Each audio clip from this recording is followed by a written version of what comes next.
स्वागत है smart IAS classes में एक बार फिर से। आज हम लोग हिंदी का एक महत्वपूर्ण टॉपिक है समास, उसका अध्ययन करते हैं, जो कि आने वाले प्रतियोगी परीक्षाओं में बहुत ही ज़्यादा इम्पोर्टेंस रोल रखता है। तो इसका अच्छे से अध्ययन करते हैं और जितना मैं आप लोगों को इसमें पढ़ा दूंगा उससे ज़्यादा विश्वास रखिए कि आप लोगों को एक भी प्रश्न बाहर भी नहीं जाएगा। तो चलिए देखते हैं देर ना करते हुए, समास जो होते हैं मुख्य रूप से कितने प्रकार के होते हैं। तो समास 6 प्रकार के होते हैं। समास कितने प्रकार के होते हैं? तो समास के 6 प्रकार होते हैं। इसी का अध्ययन करना है एक एक समास का, कि किस समास के अंतर्गत क्या आता है और किस समास की क्या विशेषताएं हैं, इसी का अध्ययन करना है। तो चलिए देखते हैं। सबसे पहले अव्ययी भाव समास। अव्ययी भाव समास, जो अव्ययी भाव समास होता है उसमें अव्ययी भाव समास में पहला पद क्या होता है? अव्यय होता है। अव्यय, जैसे कि कुछ लोगों को पता होता है कि पता होगा कि अव्यय क्या होता है, लेकिन कुछ लोगों को पता नहीं होगा कि अव्यय क्या होता है। तो चलिए बताते हैं अव्यय। अव्यय मतलब कहें तो ये अविकारी शब्द भी होते हैं, जैसे जिस शब्द का रूप हम ना बदल सकें, जिसका परिवर्तन हम ना कर सकें, वो सब शब्द कैसे होते हैं? अविकारी शब्द होते हैं। जैसे यथा, एक शब्द हमने बोला यथा, क्या यथा का रूपांतरण किया जा सकता है? यथा को और कुछ बनाया जा सकता है? नहीं। या हम कहें और भी ऐसे, जैसे हम शब्द कह दिए आजन्म, एक शब्द बना दिया आजन्म। आजन्म में हमको दिख रहा है आ लगा हुआ है, क्या आ का और भी रूप बनाया जा सकता है? कदापि नहीं बनाया जा सकता। उसके बाद हम कहें और क्या अव्ययी भाव समास में और क्या इसकी विशेषताएं हैं? इसमें उपसर्ग आता है। पूर्व पद में क्या आता है? उपसर्ग आता है।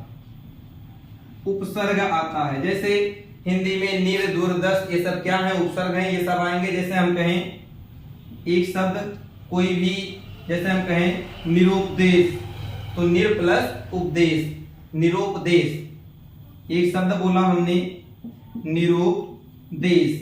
अब निरुपदेश में कौन सा समास है? तो इसमें देख रहे हैं हम लोग कौन सा उपसर्ग जुड़ा हुआ है, तो इसमें निर उपसर्ग जुड़ा हुआ है, इसलिए ये कौन सा है? अव्ययी भाव समास है। जैसे हम कहें भरपेट, भरपेट, भरपेट में देख रहे हैं भर को क्या और कुछ बनाया जा सकता है? नहीं, केवल भर को भर ही लिख सकते हो और कुछ नहीं लिख सकते हो, इसलिए ये भी क्या है? अव्ययी भाव समास है। तो जिस शब्द में अव्यय होगा वो सब कैसे होंगे? अव्ययी भाव समास। और ज्यादातर अव्यय वाले समास जो होते हैं उसमें उपसर्ग लगा होता है। जैसे और इसकी खासियत क्या होती है? एक ही शब्द की 2 बार पुनरावृत्ति होती है। जैसे हम कहें हाथों हाथ, हाथों हाथ, यहां पर हमने देखा हाथ और हाथ का 2 बार पुनरावृत्ति हुआ है। जैसे हम कहें दिन दिन, क्या हो जाता है? प्रतिदिन। प्रतिदिन भी किसका उदाहरण है? अव्ययी भाव समास का ही उदाहरण है। तो अब हम दूसरे समास की बात करें तो दूसरा समास कौन सा है? चलिए तत्पुरुष समास। दूसरा समास देखते हैं, तत्पुरुष समास। जो तत्पुरुष समास है, तत्पुरुष समास की क्या खासियत है? तत्पुरुष समास की बात करें तो तत्पुरुष समास में कारक चिन्ह आते हैं। ये कितने प्रकार के होते हैं? ये मुख्य रूप से 6 प्रकार के होते हैं। कौन कौन से कारक इसमें नहीं ऐड होते हैं? तो 2 कारक हैं जो इसमें नहीं ऐड होते हैं, एक कर्ता कारक और एक संबोधन। कर्ता और संबोधन इसमें ऐड नहीं किया जाता है। तो आएगा प्रश्न कौन कौन से कारक तत्पुरुष समास के अंतर्गत नहीं आते हैं? तो कर्ता और संबोधन, बाकी बचे कितने? 6 कारक, वो क्या होते हैं? तत्पुरुष समास में ऐड होते हैं। अर्थात इसमें उत्तर पर प्रधान होता है। जैसे हम कहें कारक का मतलब क्या हुआ? इसमें जो भी शब्द बनाया जाएगा उसमें कारक चिन्ह छिपा होगा। जैसे हम कहें बनवास, बनवास, बनवास कैसे आप लोग इसका संविच्छेद या कहें इसको विच्छेदित कैसे करेंगे? वन में वास करने वाला, इसका संविच्छेद क्या किए? वन में वास करने वाला, वास करने वाला। तो देखिए यहां पर में शब्द छिपा हुआ है। अगर में शब्द छिपा हुआ है तो यहां पर क्या हो गया? कारक चिन्ह आ गया, क्योंकि हम जानते हैं अधिकरण में पय पर, तो में शब्द जिसमें आता है उसमें कौन सा समास होता है? तत्पुरुष समास होता है। और ये कौन सा तत्पुरुष है? अधिकरण तत्पुरुष है। इस प्रकार से जहां भी ये 6 कारक आएंगे, कर्ता को छोड़कर, संबोधन को छोड़कर, वहां पर क्या होंगे, सब जगह पर तत्पुरुष समास होंगे। तत्पुरुष समास के कितने भेद हैं? 6 भेद हैं। उसके बाद अगले समास की हम लोग बात करें तो देखते हैं, एक समास होता है द्वंद्व समास। जो द्वंद्व समास है उसकी क्या विशेषता होती है? इसमें दोनों पद प्रधान होते हैं। इसमें दोनों पद प्रधान होते हैं। दोनों पद प्रधान होने का मतलब इसमें कोई किसी से कम नहीं होता, दोनों एक जैसे होते हैं। जैसे हम कहें माता पिता, जैसे माता वैसे ही यहां पर प्रधानता किसको दी गई है? पिता की। माता पिता। अच्छा, उसके बाद हम बात करें इसमें और क्या विशेषता होती है? इसमें योजक चिन्ह, इसे बोलते हैं योजक चिन्ह छिपा होता है।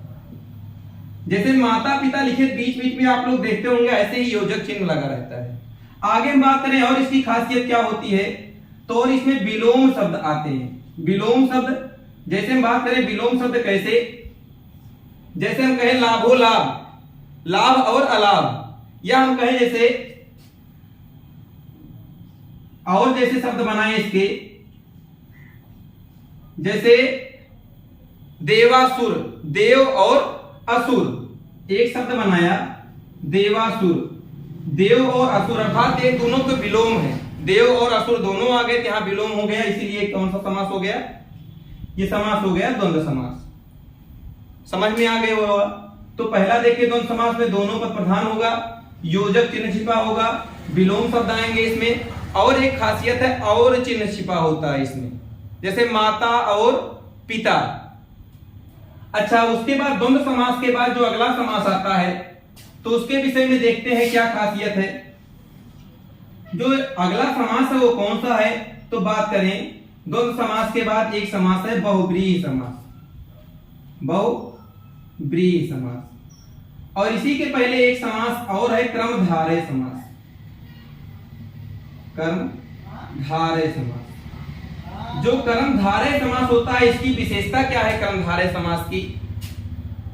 कर्मधारय समास की विशेषता की बात करें हम लोग तो कर्मधारय समास में एक विशेषण होता है, एक शब्द, और एक शब्द विशेष होता है।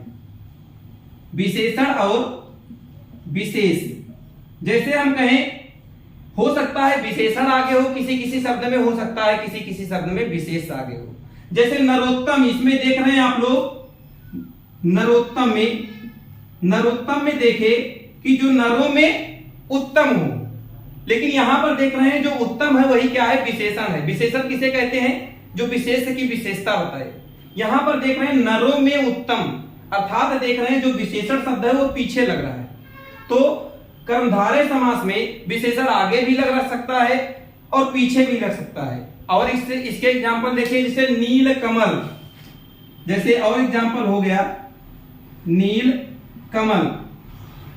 नील कमल, कमल जो नीला है, अर्थात कमल की विशेषता क्या बता रहा है? नीला, कि वो कमल कैसा है? नीला कलर का है, इसलिए नील कमल में कौन सा समास हो गया? यहां भी कर्मधारय समास हो गया। उसके बाद और एग्जांपल की बात करें कर्मधारय समास में, जैसे नीलकंठ, नीला है जिसका कंठ, यहां भी क्या हो जाएगा? कर्मधारय समास। उसके बाद अगले समास की बात करें बहुब्रीहि समास।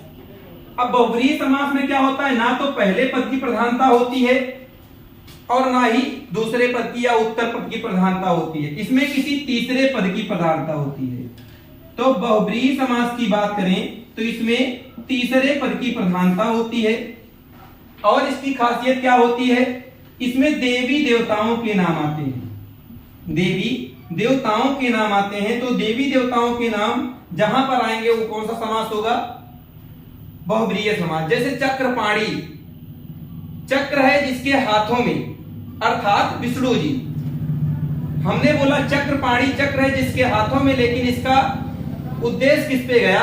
वो गया विष्णु जी पर, अर्थात किसी तीसरे पर गया। और जहां पर किसी तीसरे पर जाएगा वो कौन सा समास होगा? बहुब्रीहि समास। याद रखना, जब भी कहीं देवी देवताओं के नाम इंगित हो तो कौन सा समास होता है? बहुब्रीहि समास होता है। ठीक। उसके बाद बहुब्रीहि समास के बाद हम बात करें इसी में बहुब्रीहि समास में जहां कहीं भी कर्मधारय समास और द्वंद्व समास